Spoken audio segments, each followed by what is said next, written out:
Good evening student, welcome to Birankar coaching classes. आज हम लोग का माध्यमिक का परीक्षा स्टार्ट हो गया है और आज सबसे पहला पेपर हिंदी का था। हमारे पास हिंदी का पेपर आ चुका है। हिंदी का पेपर फर्स्ट लैंग्वेज है। 3 घंटे 15 मिनट का समय था। 90 मार्क्स का फुल पेपर था और पेपर का पहला क्वेश्चन है, बंगाली सा लगने वाला कस्टम अधिकारी का नाम था। इसका आंसर है सुनील कुमार गुप्ता। लहना सिंह किसके यहाँ आया था? लहना सिंह अपने मामा के यहाँ आया था। अगला क्वेश्चन है, नन्ना संगीतकार कहानी के कहानीकारक का क्या नाम है? नन्ना संगीतकार के कहानी के कहानीकारक के नाम हेनरिक सेंकेविच है। यहाँ पे वो ऑप्शन नहीं दिया हुआ है। अगर आपको इसमें से किसी का आंसर आपको पता है तो कमेंट बॉक्स में हमको बता दीजिएगा। अगला, आत्मत्राण कविता में कवि किस पर जय करने के लिए ईश्वर से प्रार्थना करता है? आत्मत्राण कविता में कवि दुख पर जय करने के लिए ईश्वर से प्रार्थना करता है। सुबह सुबह ट्रांजिस्टर में क्या बजने लगा? सुबह सुबह ट्रांजिस्टर में राष्ट्रगान बजने लगा। नीर का निर्माण फिर किस प्रकार की कविता है? नीर का निर्माण फिर जो है वो आशावादी कविता है। बिस्मिल्लाह खां साहब के बचपन का क्या नाम था? बिस्मिल्लाह खां साहब के बचपन का नाम अमीरुद्दीन था। अगला क्वेश्चन है, वृहत संहिता के रचनाकार कौन है? वृहत संहिता के रचनाकार वहार मिहिर। बिस्मिल्लाह खां के बड़े भाई का नाम था बिस्मिल्लाह खां के बड़े भाई का नाम शमसुद्दीन था। समास के कितने भेद होते हैं? समास के कुल 6 भेद होते हैं। जिस समास में अन्य अर्थ की प्रधानता हो उसे कहते हैं, हम लोग उसको बहुब्रीहि समास कहते हैं। अगला, अपादान कारक की विभक्ति क्या है? अपादान कारक की विभक्ति से है। मैं पेंसिल से चित्र बनाता हूं, इस वाक्य में किस कारक का चिन्ह है? इस वाक्य में करण कारक का चिन्ह है। मेरे द्वारा गाना गाया गया, इस वाक्य में वाच्य का कौन सा रूप है? इस वाक्य में वाच्य का कर्मवाच्य है।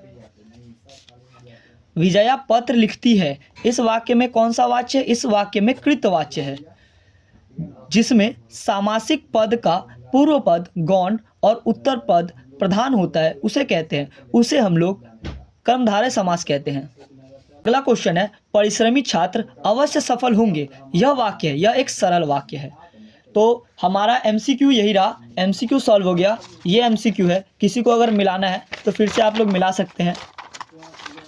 पहला का ग, दूसरा का ग, तीसरा का, इसका आंसर हेनरिक सेंकेविच होगा, पर इसका आंसर इसका ऑप्शन में नहीं है। अगर आप लोगों को पता है तो कृपया कमेंट बॉक्स में आंसर करें। चौथा का ख, पांचवा का ख, छठा का क, सातवां का क, आठवां का ग, नौवां का ख, 10वां का घ, 11वां का क, 12वां का ग, 13वां का ग, 14वां का ग, 15वां का ख, 16वां का ग, 17वां का ख है। अब हम लोग आगे चल। रंगैया जलते घर में क्यों कूद गया? रंगैया जलते घर में मास्टर साहब के चप्पल बचाने के लिए कूद गया था। रंगैया मास्टर साहब के चप्पल बचाने के लिए जलते घर में कूद गया था। हेनरिक कहाँ पैदा हुए? हेनरिक जो कि नन्ना संगीतकार के रचनाकार है, वह पोलैंड में पैदा हुए थे। क्वेश्चन है, लहना सिंह फौज में किस पद पर थे? लहना सिंह जो थे वह 77 नंबर राइफल में जमादार के पद में थे। 77 नंबर राइफल में जमादार के पद पे थे। तेरी कुमड़ाई हो गई, यह किसका कथन है? तेरी कुमड़ाई हो गई, यह बचपन में लहना सिंह ने कहा था। क्वेश्चन है, लाहौर बहुत याद आता है, किसे लाहौर बहुत याद आता है? सिख बीवी को लाहौर बहुत याद आता है। सिख बीबी को लाहौर बहुत याद आता है। किसके बिना संशय की गांठ नहीं छूटती? राम के बिना संशय की गांठ नहीं छूटती। नौरंगिया ने क्या गिरवी रखा था? नौरंगिया ने अपने गहने गिरवी रखे थे। अगला क्वेश्चन है, रामदास क्यों उदास था? तो रामदास को यह आभास हो गया था कि हत्या की धमकी देने वाला उसकी हत्या जरूर कर देगा। इसी आशंका के कारण रामदास उस दिन उदास था। रामदास क्यों उदास था?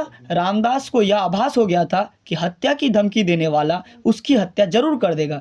इसी आशंका के कारण रामदास उस दिन उदास था। अगला, आत्मत्राण गीत में कवि ने किस चीज की प्रार्थना की है?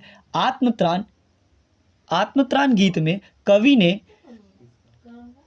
विपदाओं पर स्वयं विजय पाने की प्रार्थना की है। विपदाओं पर स्वयं विजय पाने की प्रार्थना की है। अगला, नीर का निर्माण फिर का आशय स्पष्ट करे। तो नीर का निर्माण फिर से कवि कहना चाहते हैं कि विनाश के भय से हमें निर्माण का कार्य नहीं रोकना चाहिए। इससे कवि कहना चाहते हैं कि विनाश के भय से हमें निर्माण का कार्य नहीं रोकना चाहिए। अगला, धूमकेतु क्या है? धूमकेतु बर्फ से बनी हुई गैसों तथा अन्य पदार्थों के टुकड़े के मेल से बने एक पिंड होते हैं। धूमकेतु क्या है? धूमकेतु बर्फ से बनी हुई गैसों तथा अन्य पदार्थों के टुकड़े के मेल से बने पिंड होते हैं। धूमकेतु पुच्छल तारा उसका अर्थ होता है। यहाँ क्वेश्चन है धूमकेतु क्या है? धूमकेतु पुच्छल तारा नहीं है, उसका अर्थ है पुच्छल तारा। यहाँ है धूमकेतु बर्फ से बनी हुई गैस तथा अन्य पदार्थों के टुकड़े के मेल से बने पिंड होते हैं। अगला क्वेश्चन है, यूरोपीय अंतरिक्ष एजेंसी ने हेली के धूमकेतु के पास किस यान को भेजा? तो धूमकेतु के पास जोतो यान को भेजा।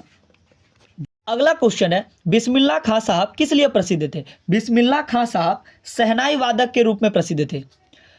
अगला क्वेश्चन है, बिस्मिल्लाह खां बचपन में किन गायिका बहनों से प्रभावित हुए थे? बिस्मिल्लाह खां रसूलन बाई और बतूलन बाई गायिका बहनों से प्रभावित हुए थे। क्वेश्चन है, संयुक्त वाक्य किसे कहते हैं? जिन वाक्यों में दो या दो से अधिक स्वतंत्र या मुख्य उपवाक्य समानाधिकरण योजक के जुड़े हो वह संयुक्त वाक्य कहलाता है। अगला क्वेश्चन है, अपादान कारक की परिभाषा लिखिए। अपादान कारक संज्ञा के जिस रूप से एक वस्तु या दूसरी से अलग होना पाया जाए वह अपादान कारक कहलाता है। बेसिकली बोलते हैं उसको, संज्ञा के जिस रूप से एक वस्तु दूसरे से अलग होने पता चले कि वह अलग हो रहा है तो उसे हम लोग अपादान कारक कहते हैं। अगला क्वेश्चन है, किसी एक सामासिक पद का विग्रह कीजिए और समास का नाम लिखिए। इसमें से दो में से कोई एक करना है, हम लोग दोनों करेंगे। पहला है बेलगाम। बेलगाम मतलब होता है बिना लगाम के, यह अव्ययभावी समास है। और एक है पीताम्बर, पीत है जिसका अंबर, जिसको कृष्ण बोलते हैं हम लोग, यह है बहुब्रीहि समास। अगला क्वेश्चन है, महेश गीता पढ़ता है, इस वाक्य को भाववाच्य में परिवर्तित कीजिए। इसका भाववाच्य होगा महेश से गीता पढ़ा जाता है। अगला क्वेश्चन है, हर तरह के संकटों से घिरा रहने पर भी वह निराश नहीं हुआ, इसे मिश्र वाक्य में परिवर्तित कीजिए। इसका होगा यद्यपि वह हर तरह के संकटों से घिरा था तथापि निराश नहीं हुआ। यद्यपि वह हर तरह के संकटों से घिरा था तथापि वह निराश नहीं हुआ। अगला है, उससे बैठा नहीं जाता, इस वाक्य को कृतवाच्य में परिवर्तित कीजिए। उससे बैठा नहीं जाता, वह बैठ नहीं सकता, वह बैठ नहीं सकता। अगला है, लड़के ने घर की राह ली, इस वाक्य को कर्मवाच्य में बदलिए। लड़के ने घर की राह ली, लड़के के द्वारा घर की राह ली गई, लड़के के द्वारा घर की राह ली गई। अगला, भाववाच्य किसे कहते हैं? क्रिया के उस रूपांतर को भाववाच्य कहते हैं जिससे वाक्य में क्रिया अथवा भाव की प्रधानता का बोध हो।